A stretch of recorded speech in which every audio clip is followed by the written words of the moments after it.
কিন্তু কি আশ্চর্যের বিষয়, সেই নবনী ভণ্ড ফুরাইয়ে গেল, কিন্তু কৃষ্ণ গোপালের কর আপন্নই রয়ে গেল। গোপালের কর আর পূর্ণ হলো না।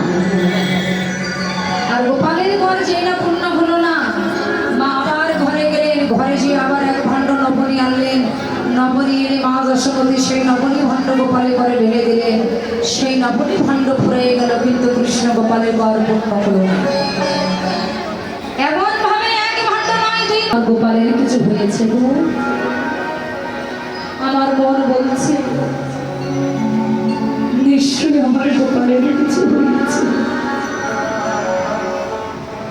মায়ের হঠাৎ করে সেই কথা মনে পড়ে গেছে বাবা। কোন কথা?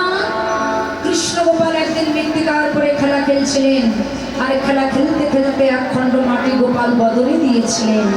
মা যশোমতী দেখতে পেয়ে যেই না গোপালী বদনটা টিপে ধরেছেন, আর গোপাল যখন বদন হা করেছেন, তখন গোপালে বদনের মধ্যে মা যশোমতী এই নদী নালা খাল বিল এই বিশ্ব গোপান্ত মা যশোমতী গোপালের বদনের মধ্যে দর্শন করেছিলেন।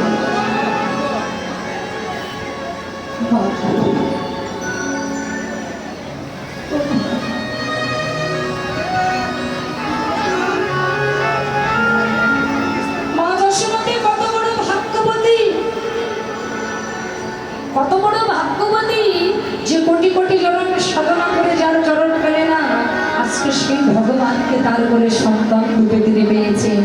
এ জগতে সেই তো যশোমতী, যার কৃষ্ণের চরণে আছে মতি, জগতের সেই হলো যশোমতী।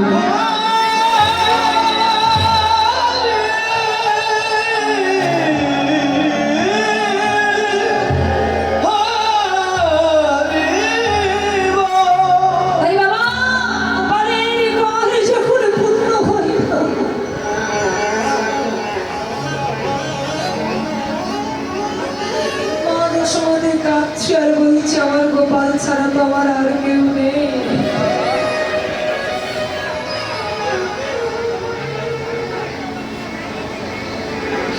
গোপাল আমার হৃদপিণ্ডের পোষা পাখি, আমার একমাত্র মামলার।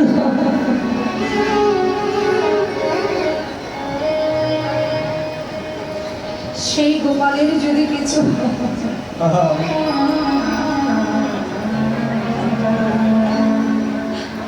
কেমন করে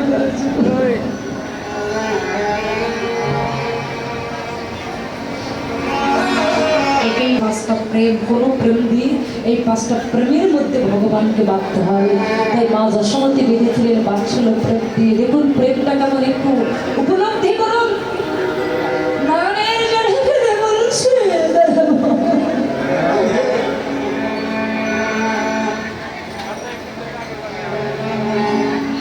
আমার গোপাল ছাড়া তো আমার কেউ নেই, একমাত্র বাবালা।